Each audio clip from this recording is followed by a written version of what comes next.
সেখানে আমাদের দলের পক্ষ থেকে সুনির্দিষ্টভাবে আমরা 5 থেকে 7টি নিয়োগের কথা প্রস্তাব করেছি। 1 নম্বর নির্বাচন কমিশন, 2 নম্বরে দুর্নীতি দমন কমিশন, 3 নম্বরে পাবলিক সার্ভিসের চেয়ারম্যান থেকে শুরু করে অন্যান্য নিয়োগ, এবং মহা হিসাব নিরীক্ষক থেকে শুরু করে অ্যাটর্নি জেনারেল। আমরা 5টি পদ পয়েন্ট আউট করেছি, আমরা বলছি 5 থেকে 7টি হতে পারে।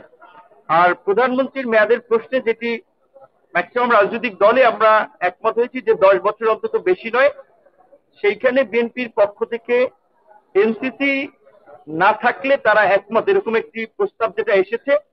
আমরা মনে করি এখানে বেশিরভাগ রাজনৈতিক দল এইটাতে আসলে একমত হবে না, কারণ প্রধানমন্ত্রীর মেয়াদ সেটা একটা ভিন্ন বিষয়। এনসিসি কিংবা এনসিসির কে যেভাবে বলা হচ্ছে যে প্রধানমন্ত্রীর ক্ষমতাকে অনেকখানি টেনে ধরা কিংবা কাটেল করা, সেই জায়গা থেকে যে জাতীয় সাংবিধানিক ও সংবিধিবদ্ধ কমিশনের নিয়োগের জন্য যে কমিটি করা হয়েছে, এনসিসি থেকে আমি মনে করি অনেক কম ক্ষমতা সম্পন্ন। কিন্তু যেই কারণে আমাদের প্রতিষ্ঠানগুলো গত আমরা 16 বছর থেকে 50 বছরে আমরা তাদের স্বকীয়তা দেখি নাই, ছোট জগন্নাথ মার্কা প্রতিষ্ঠান হয়েছে, সেটা ঠেকাতে হলে কিন্তু এই অন্তত এই সাংবিধানিক ও সংবিধিবদ্ধ প্রতিষ্ঠান নিয়োগের জন্য এই কমিটি করা জরুরি। আশা করি কমিশন হাউসের মতামতকে প্রাধান্য দিয়ে এইটার বিষয়ে একটা নেক্সট রবিবার দিনের আলোচনা ঐক্যমত পৌঁছবে।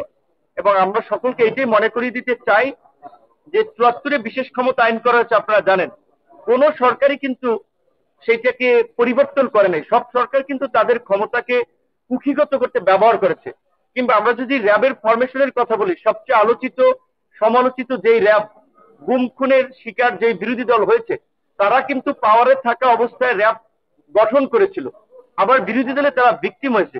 সুতরাং আজকে যদি আমরা এরকম ভাবে যে আমরা সরকার গঠনের পসিবিলিটি আছে, সুতরাং আমরা পাওয়ার এনজয় করার জন্য কিংবা সবকিছুকে নিয়ন্ত্রণ করার জন্য সংস্কারটা ঐকেন্দ্রিক চিন্তা করব, তাহলে কিন্তু ভবিষ্যতে আরো একটা গণ অভ্যুত্থানের আবার, কিংবা একটা না অনেকগুলো গণ অভ্যুত্থানের আবার প্রয়োজনীয়তা দেখা দিতে পারে। আশা করি সবাই বিবেচনা করি ভবিষ্যতে যেন আর গণ অভ্যুত্থানের প্রয়োজন না হয় এবং কোনো স্বৈরতন্ত্র কিংবা ফ্যাসিবাদ প্রতিষ্ঠিত না হয়, সেজন্যই রাষ্ট্র কাঠামোকে একটা ভারসাম্যের মধ্যে নিয়ে আসবে।